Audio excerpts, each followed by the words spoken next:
प्रिय क्रांती मित्र हो, जय भीम, जय अशोक, जय संविधान, जय भारत. मित्रांनो, आज सकाळी या देशामध्ये अशी काही घटना घडली की त्या घटनेमुळे संपूर्ण देशामध्ये संतापाची लाट उसळलेली आहे. संपूर्ण भारतामध्ये संतापाचं वातावरण निर्माण झालेलं आहे. काय घडलंय सकाळी? सोनम वांगचुक यांच्याबरोबर काय घडलंय? सोनम वांगचुक यांच्या तब्येतीबद्दल त्यांचे डॉक्टर काय म्हणतायत? अण्णा हजारे यांनी ज्या वेळेला उपोषण केलं त्यावेळेला अण्णा हजारे यांनी उपोषण सोडावं म्हणून त्या काळातलं सरकार अण्णा हजारेंची मिन्नतवारी करण्यासाठी, अण्णा हजारेंना विनंती करण्यासाठी अण्णा हजारेंच्या मागे लागले होते. अख्खं सरकार अण्णा हजारेंना विनंती करत होतं.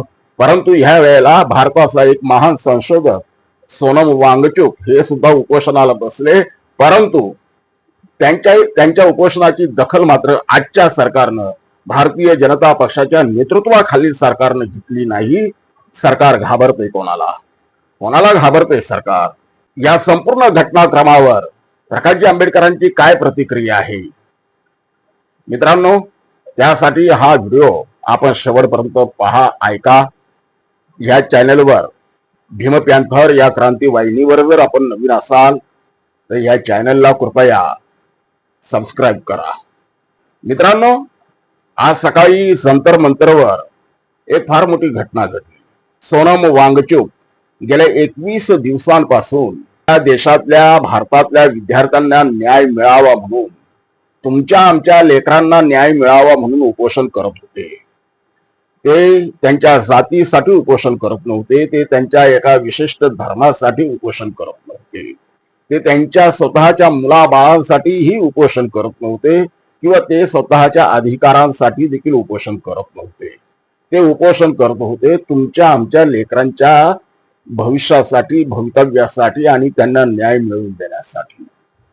परंतु 21 दिवस झाले उपोषणाला, सरकारनं दखल घेतली नाही. या आधीच्या आंदोलन आपण पाहिली, उपोषणही आपण पाहिली. ताजे उपोषण म्हणजे अण्णा हजारे यांचे उपोषण. ह्या दिल्लीमध्ये अण्णा हजारे यांनी उपोषण केलं होतं. त्यावेळेला डॉक्टर मनमोहन सिंग यांच्या नेतृत्वाखाली सरकार होतं. या सरकारने अण्णा हजारे यांनी उपोषण मागे घ्यावं म्हणून संपूर्ण यंत्रणा कामाला लावली. मंत्री, संत्री, आमदार, खासदार अण्णा हजारेंना भेटायचे, अण्णा उपोषण मागे घ्या. परंतु ह्या वेळेला सोनम वांगचुक यांच्यासारखा आंतरराष्ट्रीय दर्जाचा महान संशोधक उपोषणाला बसलेला असतानाही भारतीय जनता पक्षाच्या म्हणजे नरेंद्र मोदी यांच्या नेतृत्वाखालील सरकारनं याची काडी मात्र दखल घेतली नाही. का?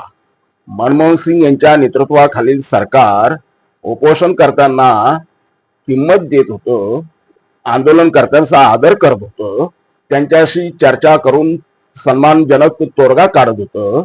परंतु नरेंद्र मोदीचा संवादावरती विश्वास नाही का? लोकशाहीवरती विश्वास नाही का? आंदोलनकर्त्यांना ते किंमत देत नाहीत का? आंदोलनकर्त्यांबद्दल त्यांच्या मनात आदर भाव नाही का? या संपूर्ण घटनाक्रमावरून नरेंद्र मोदी यांच्या नेतृत्वाखालील भारतीय जनता पक्षाचं असणारं सरकार हे संवेदनशून्य आहे. ते लोकशाहीच्या माध्यमातून हुकुमशाही राबवत आहे असं आम्ही नाही, ॲडव्होकेट प्रकाश तथा बाळासाहेब आंबेडकर यांनी जाहीरपणे म्हटलंय. आज सकाळी जंतर मंतरवर एक नाट्यमय घडामोड घडली. कालपर्यंत सोनम वांगचुक यांनी मीडियाला बोलताना सांगितलं होतं की मी ठणठणीत आहे आणि या व्यवस्थेविरुद्ध मी लढत राहील, शेवटपर्यंत मी लढत राहील. आणि आज अचानक त्यांना तिथून हटवण्यात येतंय, बळजबरीनं त्यांना दवाखान्यामध्ये नेण्यात येते. तिथं दवाखान्यामध्ये त्यांना ऍडमिट केलं जातंय.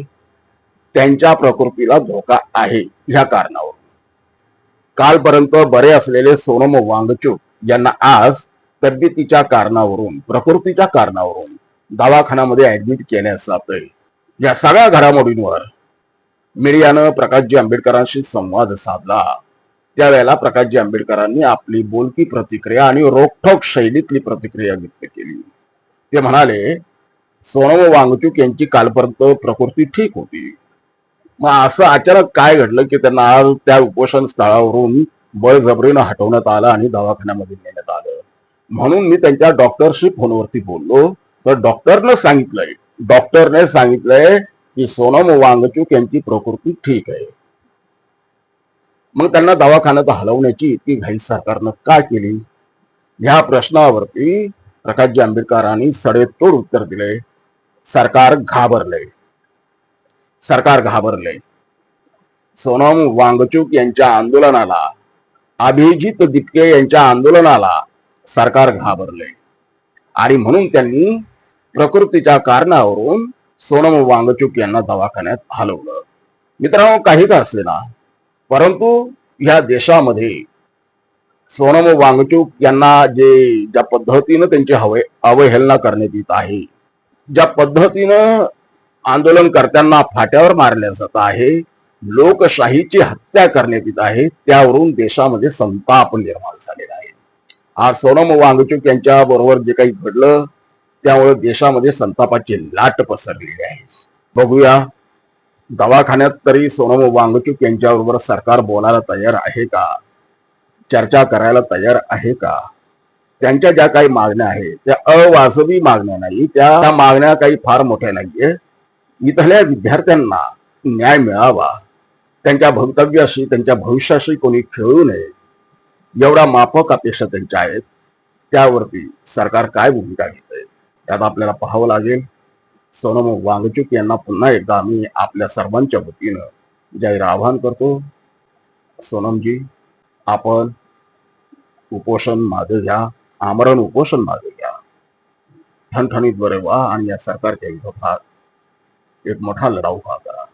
आज तुम्ही लढा उभा केलेलाच आहे, संपूर्ण देश त्याच्यामध्ये सामील झालेला आहे, परंतु या गेंड्याच्या कातडीच्या सरकारला, सत्तेला, व्यवस्थेला काही फरक पडत नाहीये. त्यासाठी आपल्याला एक व्यापक असं जन आंदोलन उभं करावं लागणार आहे आणि निश्चितपणे त्यात तुम्ही पुढाकार घ्याल, एवढी अपेक्षा. जय भीम.